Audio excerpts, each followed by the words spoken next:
£52 million worth of taxpayers' money for this fucking disaster. You cannot make this up. Eco-hypocrite Ed Miliband accused of hypocrisy for keeping his gas boiler rather than switching to green alternatives. What's wrong with net zero? God, where do I even begin? If you trust the government, I don't trust you. Nothing personal. I just know you don't do any research. The irony of COP30 in Brazil. Honestly, I'm skeptical about it. The UK's net zero plan is so progressive, make everyone poor, then they can't afford to have the heating on. Honestly, it's genius. Brazil cut down tens of thousands of acres of protected Amazon rainforest for the COP30 climate summit. This is honestly mad. Let us show you the UK's biggest power station. Nothing ever changes.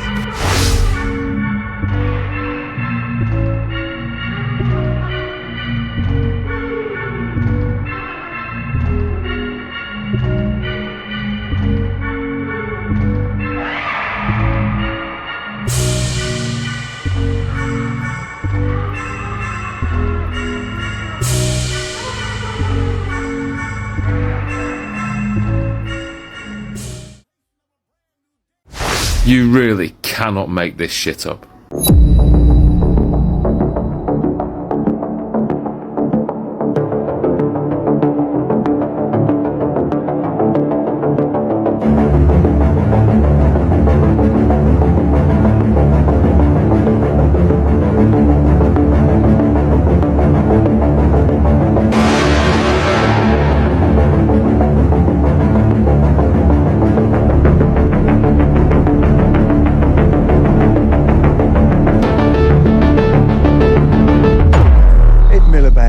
Our energy minister, you know the fella, the one who looks like a Wallace and Gromit character made human.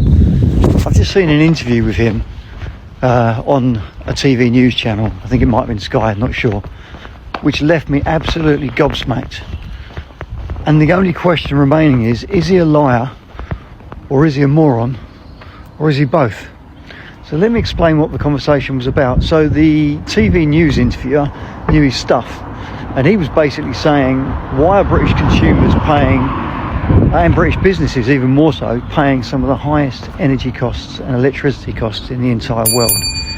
Is it because we tax oil and gas companies, when you add up all the levies and the carbon taxes and the green taxes and the various other taxes, at 78%? You didn't mishear that, 78% is what the oil and gas producing companies are paying in total taxes.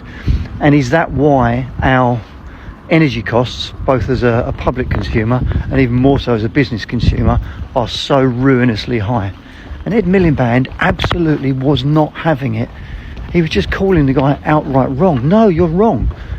The international energy prices are set on the international market, and that is why prices are so high. He was insistent on it, and he was saying that the guy's claims about tax were absolutely wrong. They had nothing to do with the costs being paid by consumers. But that doesn't make any logical sense, because if the international energy prices set the price that are paid by the consumers, then why are consumers all over the world not paying the same price?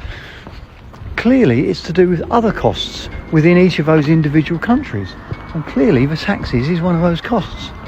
So if he's right in what he's saying, and he is to an extent, that the international oil and gas prices are set on... Welcome back again to Blighty Blighted.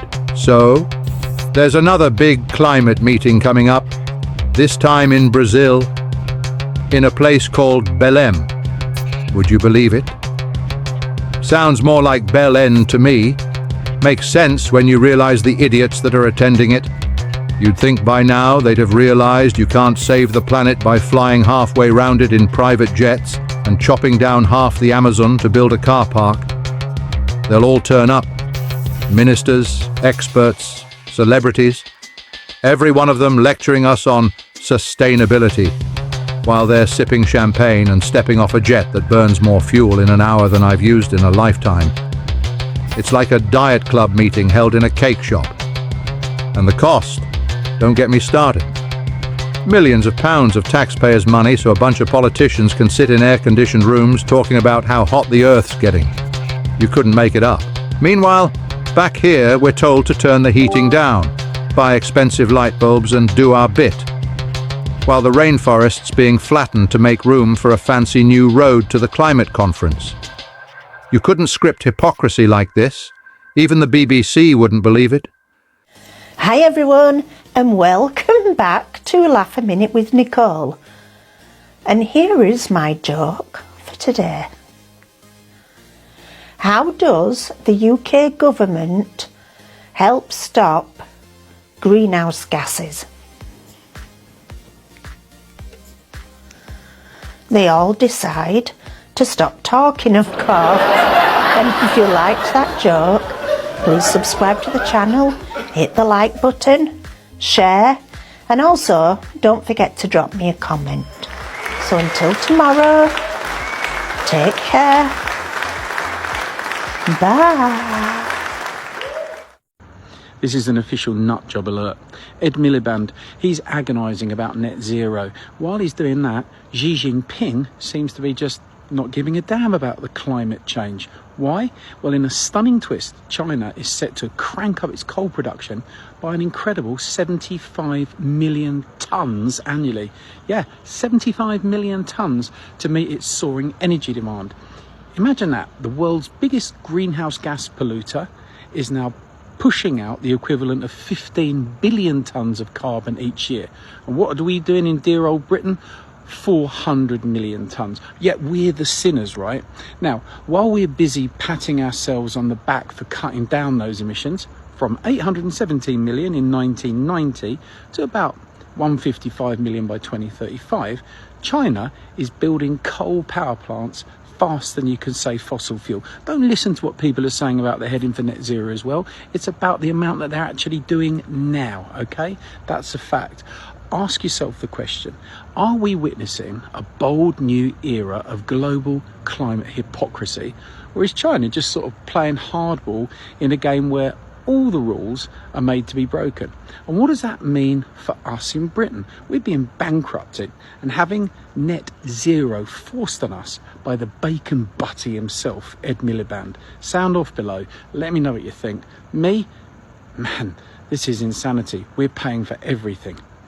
My name is Billy Mambersa. I'm the CEO and founder of Container, a tech startup that's tackling the climate change issue by managing plastic waste in Indonesia.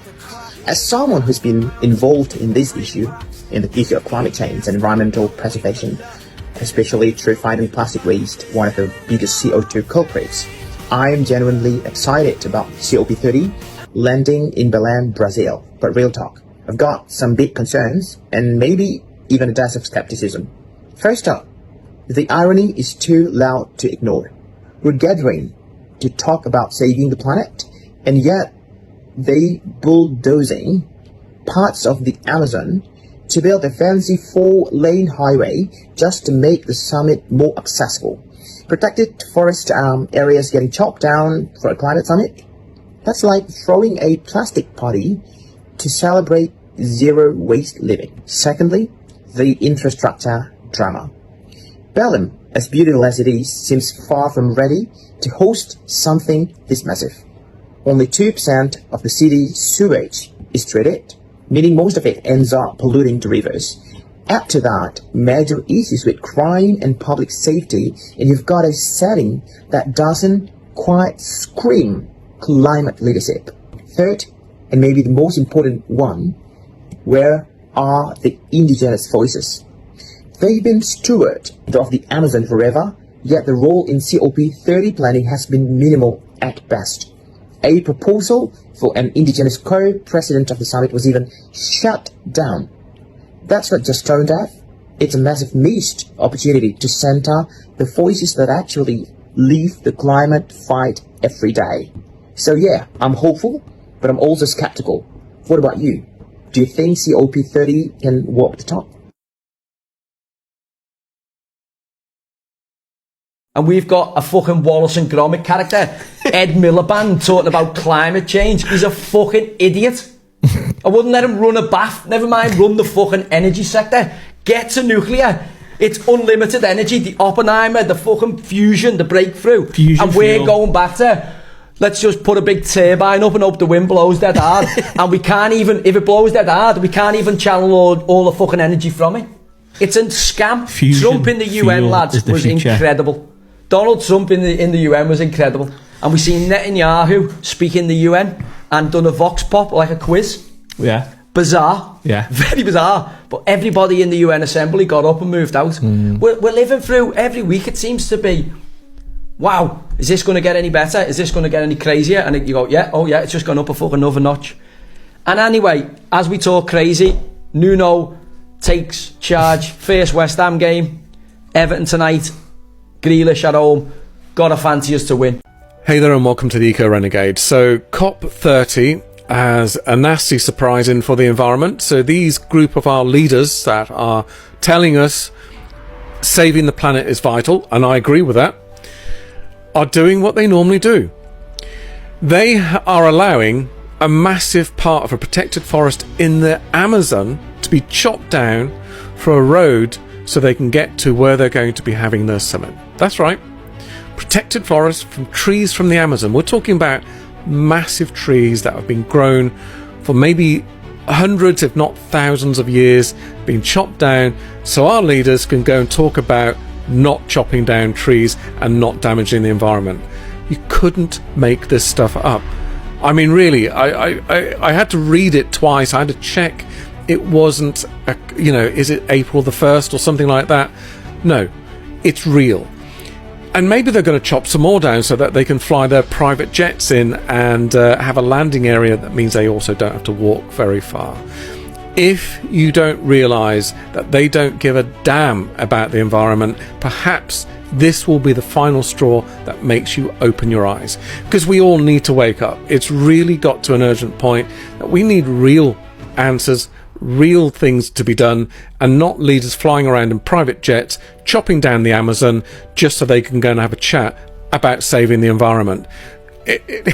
It is just unbelievable. I'm really quite lost for words. I'm not sure what to say in addition, but I will say this.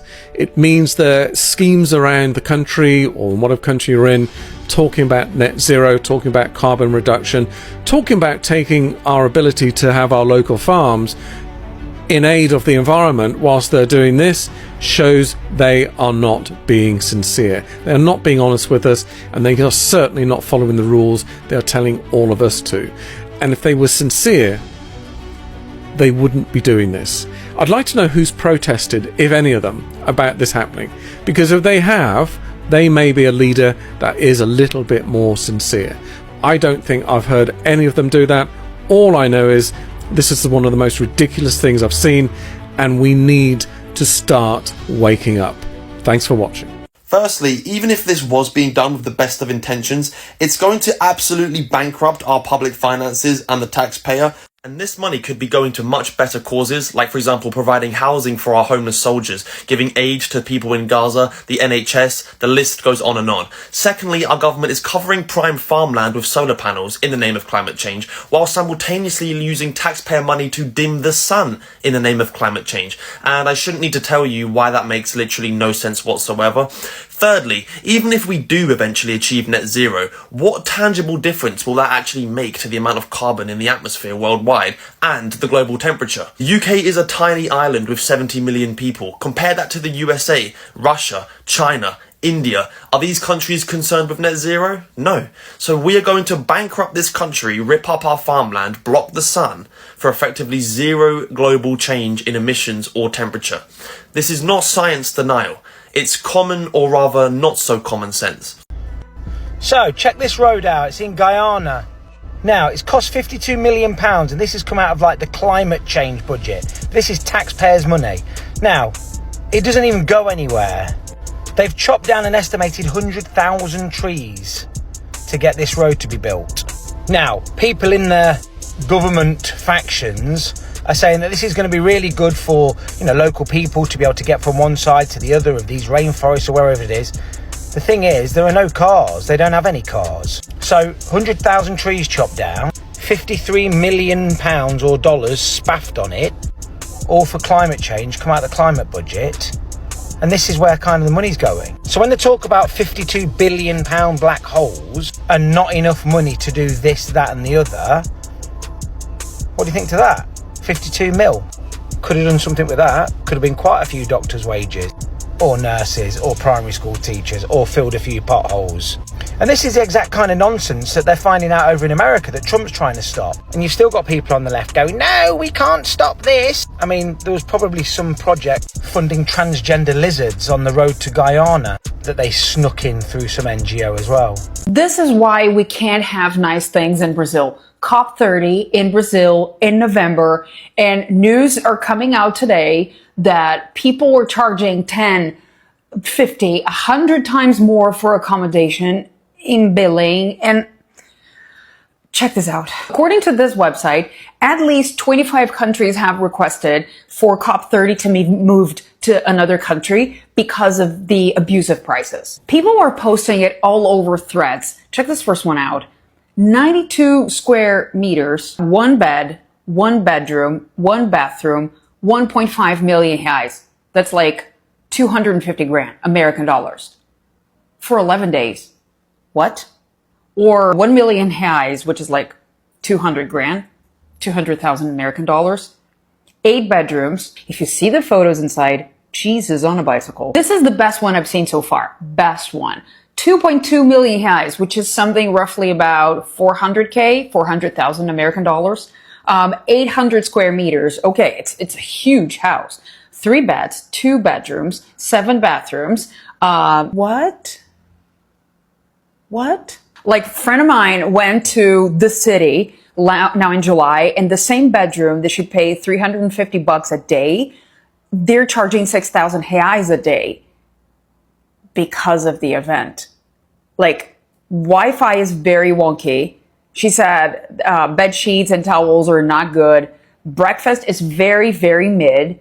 6,000 reais a day, which is like $1,500 maybe. And what's going to happen is the whole event is going to get canceled and we're going to, look like clowns. I know this conversation is much, much deeper than that. As we say in Brazil, o buraco é bem mais embaixo, but it just doesn't sit right with me. The jokes write themselves. They are building a 4-lane highway through trees that locals used to harvest acai berries from to invite 50,000 people to fly in and talk about the climate crisis. They are destroying the environment to host a summit where they talk about protecting the environment, but ultimately do nothing after these summits. The jokes write themselves. Hey guys, Steve here. And I don't know if you saw a report yesterday or an interview with Ed Miliband by Sky's, I think he's called Wilfred Frost. And is this the moment that the lies are going to start to be exposed? It turns out that energy companies are taxed 78% on their profits. So overinflating the prices that them companies then have to pass on to the customer because they've got to make profit, right? So the government are deliberately overtaxing the energy companies, which he openly admits is 78%. But then he starts with the bullshit. He starts then thinking, uh-oh, I've been busted, what do I say? And just comes out with a load, oh, that's not true, it's just simply not true. It's the wholesale prices are governed by Russia, whatever he wants to say. You'll see in a minute, I've got you the clip, the interview. So let me know what you think. Has the lie been exposed?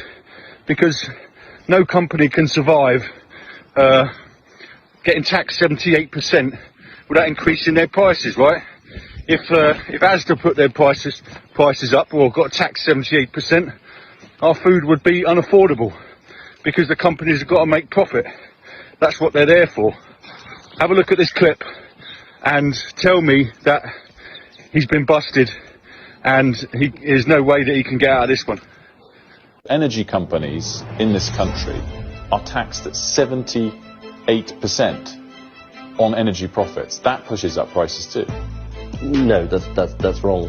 And look, it's not 78%? It is 78%, but it's not. Whereas obviously regular corporate tax is 25%. It's really important to accentuate this point. Oil and gas is set, the price of oil and gas is set on the international market. The reason why... That's the raw commodity price, in the same way that the prices of batteries is set on the raw, the raw commodity price. It's not set by the tax rate on UK companies, what I'm saying. It's set by the global price. You see, I understand that, but you're saying that tax rates don't impact pricing?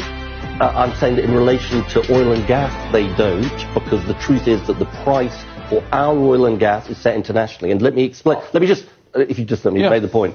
Why did prices go through the roof when Russia invaded Ukraine? Right, well, our prices went through the roof, even though we imported a very small amount from Russia. That's because whether the gas was coming from the North Sea or internationally, it was priced on the international market. That's why we're in the grip of fossil fuel markets controlled by others, petrostates, and that wasn't about the UK tax rate. The UK tax rate could have been cut or higher, and it wouldn't have made an impact. That's a separate point. Yeah. The floating price of commodities is a legitimate but separate point. Another point for why this country has unbelievably high energy prices is that we tax our energy companies. You're wrong. I'm really sorry, but you're wrong about that because the price is set internationally. I'm really sorry, but that's not correct. Okay, well, let's put commodities aside. If you increase taxes on supermarkets to 78%... It depends whether it's... If you increase taxes on supermarkets to 78%, what would happen to the price of food? It depends. What would happen to the price of food? It depends whether it's a domestic market where the price is set domestically. This is a globally unquestionable factor about economics. You're right that your point also applies.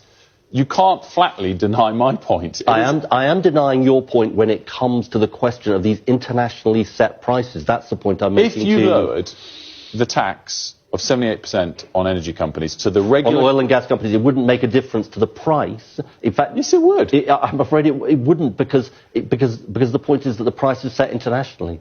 But there are lots of things that factor into the price that we pay.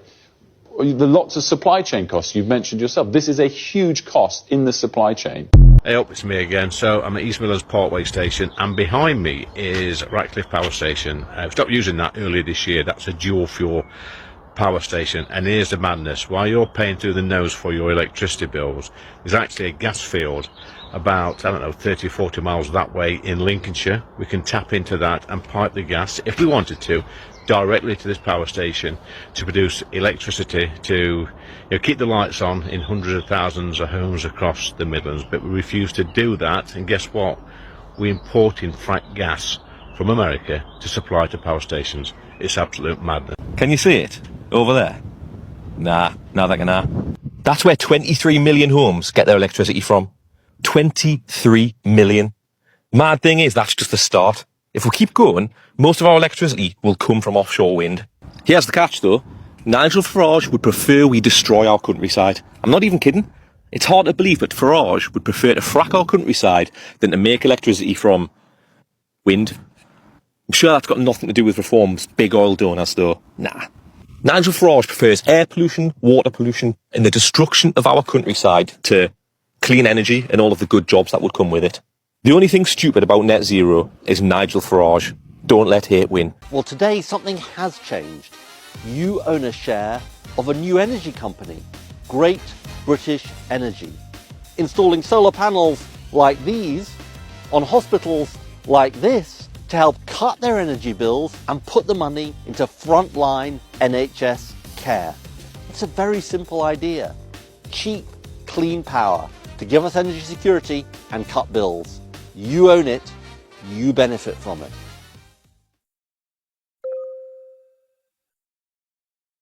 And Mr. Hypocrite himself, Mr. Miliband, plans to ban gas boilers from new homes later this year. Absolutely madness. I do not understand how people of the UK still support that man on the mission, the mad mission that he is on. We have seen stories, videos, evidence of these heat pumps that he wants to install into these new houses.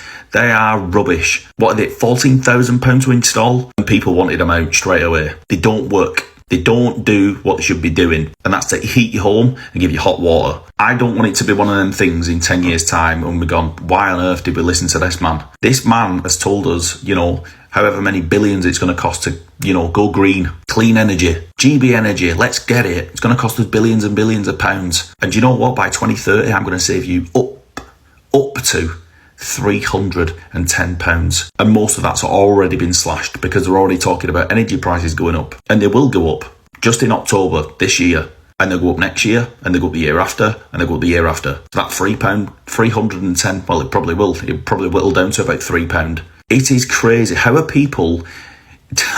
people looking and listening to this man and going, do you know what, I'm sticking with this man? It is bonkers. If it's that good, Ed, take your gas boiler out, you know, what you're advising people you're going to be doing, and get a heat pump and see how long you last, my friend. Madness. The actual cost of making the electricity now is actually, it's less than 25% of the bill. The bigger costs are, the really big one is the policy costs. So that's the subsidies and the carbon taxes. And if you compare what that is putting onto your bill today as compared to what it was putting onto your bill 10 years ago, it's a huge increase. So the bill's gone up by £300. Roughly. What do you mean by carbon tax? How do we pay those? Where does carbon taxes are levied on gas-fired power stations, and so they have to recover that cost when they sell the electricity to electricity suppliers. People like Octopus and E.ON and EDF, and the money then goes straight into the treasury. So and that is a big sum of money. So this year, November 2025, they are holding the COP30 Climate Summit in Brazil. To ensure that all attendees have a congestion-free passage to the COP30 Summit in November, do you know what Brazil are doing? They are going to cut down 8 miles of Amazon rainforest to construct a 4-lane highway. I mean, the fucking hypocrisy of it all. The project, known as Avenida Liberdade, has sparked significant controversy and outrage from environmental groups and local communities who are calling it an act of climate hypocrisy, while government officials defend it as a sustainable highway and an important mobility intervention for the influx of visitors. Critics argue that clearing part of the Amazon, a crucial carbon sink, contradicts the very purpose of the climate conference aimed at addressing environmental protection and climate change. You know what to do. Leave your comments in the comments. Who are you? Sorry. I've just been let in by these guys. This is a solar panel farm that's being put up in the West Country. Look at this field down here that they're completely ripping up in order to... You can't be on here. No. Thank you. Don't push me, darling. You can't touch me. You can't be on here. I just walked in. You can't be on here. They're completely destroying the valley to put solar panels up. And these solar panels are going... They're just ripping up entire areas of our countryside. And let me show you as well the plastic packaging that these guys have. So I don't know why you're getting across with me. It's you that's ripping up my countryside. Please don't discuss with me. Thank you. So the plastic packaging that goes around all of this stuff, none of this can be recycled, obviously, but it's so green. It's so good for the environment, I'm sure. And I'm sure local people didn't want this on their farmland either, because this makes it harder for farmers to be able to rent space. Please don't touch me. And then over here, let me show you these boxes. I'll go in a moment, okay? I just want to show people what's being delivered to our farmland. And I let myself in, it was no one else, thank you. And here is all the solar panels. Bear in mind, these solar panels can't be recycled. So this is all future landfill. Look at the size of these things. And look at all the plastic wrap on there. Film me, sir. Yeah, my name's Katie Hopkins. I'm just trying to stand up for the countryside and the ridiculousness of net zero. These are the same solar panels that they're going to be putting up at the same time that they want to dim the sun. I hope you're enjoying this. This is Batshit Bonkers Britain. My name's Katie Hopkins. And then here, look at the state of this. This is what's so distressing, is the lie about net zero, the lie that this is good for us. And what's upsetting as well is that these guys are like angry with me. All I'm trying to do is show you. I'm just trying to show you what's been... I mean, this valley is so pretty. It's heartbreaking. Look at it. This is the rolling countryside that we belong to, that belongs to us. And this is what these vandals are doing to it. I don't blame the people. I don't blame the workers. People need a job. But this have access to do this. is disgusting. Sorry? You don't have access. I don't have access. Well, apparently I do. But I'm just showing people what's being done. You can't agree with this. You cannot possibly agree with this. I know it's your job. I know you need a job. But this is just absolute vandalism. It's not safe. What are you doing right now? It's not safe. I'm not safe. I'm typically not safe, honestly. I'm quite a dangerous person. It is heartbreaking. Hello everyone, fantasy net zero by 2050 under the Muppet Show's to Keir Starmer. This will cost the taxpayer £10 trillion. He's such a numpty, to say the least. Yes, reports say it is impossible to fulfil this. It is too expensive for the British people. Of course it is, what's left of us. The Labour government are spending a large amount on net zero, chaos, carnage, you name it, we're being taxed to high heaven, which ordinary households can't afford. We are being passed on the cost of this net zero dribble. If we don't continue with net zero, we can plough the money back into productivity parts of the British economy. The huge burden of net zero is crushing Great Britain to death, in fact. It is holding everything back. Then things are spiraling out of control because of net zero. And of course, migrants, of course, they're coming from everywhere. It's worse than Star Trek. So when we stop net zero, we can then get back to having lower taxes, and make sure you don't vote for Labour in the general election. The politics of the politicians of the last 27 years have clearly declined Great Britain. These politicians and prime ministers are in a fantasy world and not into the cold, hard facts. Morning, gang. Prepare to be shocked, prepare to be stunned. Make sure you're sitting down, because I've got some figures and some stats that are going to blow your socks off, and not in a good way. So I put a post on yesterday about the Office for Budget Responsibility had released a report which effectively said, reading between the lines, that the UK is going bankrupt. So there's more to this report. So let's just put into perspective, the Office for Budget Responsibility is not some extremist right-wing or extremist left-wing think tank. They are part of the establishment, part of the government. It's an official auditing and accounting body, basically. So they've released, as I say, this report, and they've released details around net zero and the push for net zero in this country. And their estimation is that by the year 2050, so exactly 25 years away, the cost of Britain pushing for net zero is £803 billion. 803 billion quid in 25 years. That works out at £32 billion per year, every single year. So most people can't wrap their heads around how big £1 billion is, or how big £32 billion is, or how big £803 billion is. So to put that into a little bit of context for you, £803 billion is more than double the entire cost to the country and the economy of COVID and lockdowns and complete industrial shutdown and closing all the businesses. More than double that. It works out at £32 billion a year, every year, for the next 25 years. So what does £32 billion get you? Well, £32 billion, depending on the size of the hospital, can build you between 20 and 30 brand new spanking hospitals. That's in 1 year. £32 billion can build you 50 to 60 brand new prisons. Now bear in mind, we apparently have a prison crisis. We don't have room for prisoners. We're having to let them all go early. This could build you 50 to 60 new prisons. It could create 65 to 85,000 new prison places, completely eradicate the problem. And that's just in 1 year.